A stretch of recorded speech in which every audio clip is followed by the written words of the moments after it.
તો વડોદરાના ભાયલી વિસ્તારમાં સરકારી જમીન પર ગેરકાયદેસર બાંધકામ કરવામાં આવ્યું હોવાનું બહાર આવ્યું છે। તો ભાયલીના સદાનગરમાં આવેલા ઈડબ્લ્યુએસ પ્લોટમાં બિલ્ડરે 3 માળનું કોમર્શિયલ કોમ્પ્લેક્સ ઊભું કરી દીધું છે। આ જમીન ગુજરાત ગ્રામ ગૃહ નિર્માણ બોર્ડની છે અને ગરીબોના આવાસ માટે રિઝર્વ રાખવામાં આવી છે। તો મળતી માહિતી મુજબ એક કોર્પોરેટર સાથે સાંઠગાંઠ કરી બિલ્ડરે પાલિકાની મંજૂરી વગર જ આ કોમર્શિયલ બાંધકામ શરૂ કર્યું હતું, જેથી પાલિકાના વહીવટમાં વધુ એક અંધેર જોવા મળી રહ્યો છે। ત્યારે પાલિકા અને કલેક્ટર કચેરીના અધિકારીઓની બેદરકારી સામે આવી છે, જેને લઈને સ્થાનિકોમાં પણ હવે રોષ જોવા મળી રહ્યો છે। ત્યારે સરકારી જમીન પર ગેરકાયદેસર બાંધકામ હશે તો તેને દૂર કરવામાં આવશે। ત્યારે હાલમાં આ જમીન કોની માલિકીની છે તેની તપાસ ચાલી રહી છે। આ બનાવે વડોદરામાં ગેરકાયદેસર બાંધકામો અને પાલિકાના વહીવટ અંગે ગંભીર પ્રશ્નો પણ ઊભા કર્યા છે। વડોદરા શહેરમાં આપણે ટૂંક સમય પહેલા કરોડિયામાં પણ જોયું હતું કે સરકારી જમીનો પર ગેરકાયદેસર બાંધકામ કરાયા છે। હાલ આપણો ભાયલી એક પ્રાઇમ લોકેશન એરિયા છે, ત્યાં 3 માળનું કોમર્શિયલ બાંધકામ કરવામાં આવી રહ્યું છે। આમાં ક્યાંક ને ક્યાંક કોર્પોરેટરનો પણ હાથ છે તેવું જાણવા મળ્યું છે અને ઈડબ્લ્યુ આવાસની જગ્યાએ ત્યાં ગરીબોના આવાસો બનાવવાના, પરંતુ કોમર્શિયલ બાંધકામ જ્યારે થયું હોય ત્યારે આમાં કલેક્ટર સાહેબ હસ્તક્ષેપ કરે, સાથે સાથે જે પણ લોકોએ બાંધકામ કર્યું હોય એમની સામે કાયદેસરના પગલાં ભરે। જોવા જઈએ તો કોઈ પણ જાતની રજા ચિઠ્ઠી નથી, કોઈ પ્લાન મંજૂરી નથી, આવું બાંધકામ થયું છે। તો સ્થાનિક કોર્પોરેટરનો હાથ આમાં છે એવું પણ જાણવા મળ્યું છે।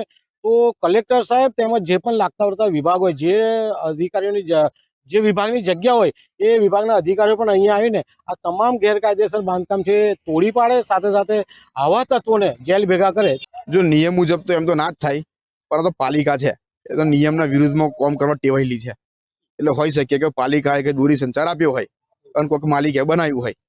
શું થવું જોઈએ? હવે કાર્યવાહી શું થવી જોઈએ? એ તો તપાસ થવી જોઈએ, જે નિયમો હોય એ પ્રમાણે થવું જોઈએ અને તપાસ થવી જોઈએ એની। બાકી પાલિકા તો એવો નિયમ લઈ આવે છે, ઇમ્પેક્ટ ફી ભર દો એટલે રેગ્યુલર થઈ જાય, એટલે આ તો દંડ લેવાની જગ્યાએ પાછું એ લોકોને પ્રોત્સાહન આપતા હોય છે। એવી ઘટનાઓ આગળ ભૂતકાળમાં થયેલી છે।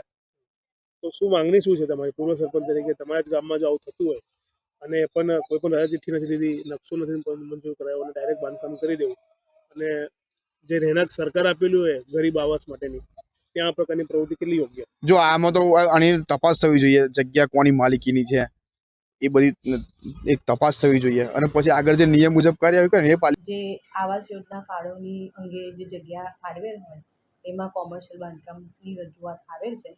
અત્રેથી સાઇટ વેરિફિકેશન માટે એન્જિનિયરને મોકલાવેલ છે।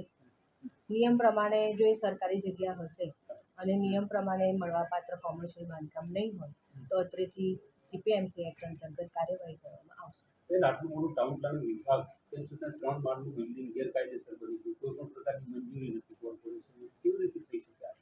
હાલમાં એમને મંજૂરી લીધી છે કે નહીં એના દસ્તાવેજી પુરાવાઓ ચકાસવામાં આવી રહ્યા છે।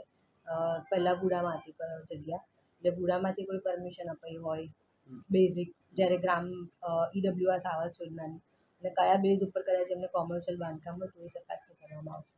એમને સવાલ સીધો મારો એ છે કે સરકારી ઈડબ્લ્યુએસ માટેની આરક્ષિત જગ્યા હોય તો ત્યાં કોમર્શિયલની મંજૂરી મળે? એમાં સંબંધિત જે ઈડબ્લ્યુએસ આવાસ યોજના છે સરકાર ગુજરાત હાઉસિંગ બોર્ડની હોય કે જેની બી હોય એ તપાસના આધારે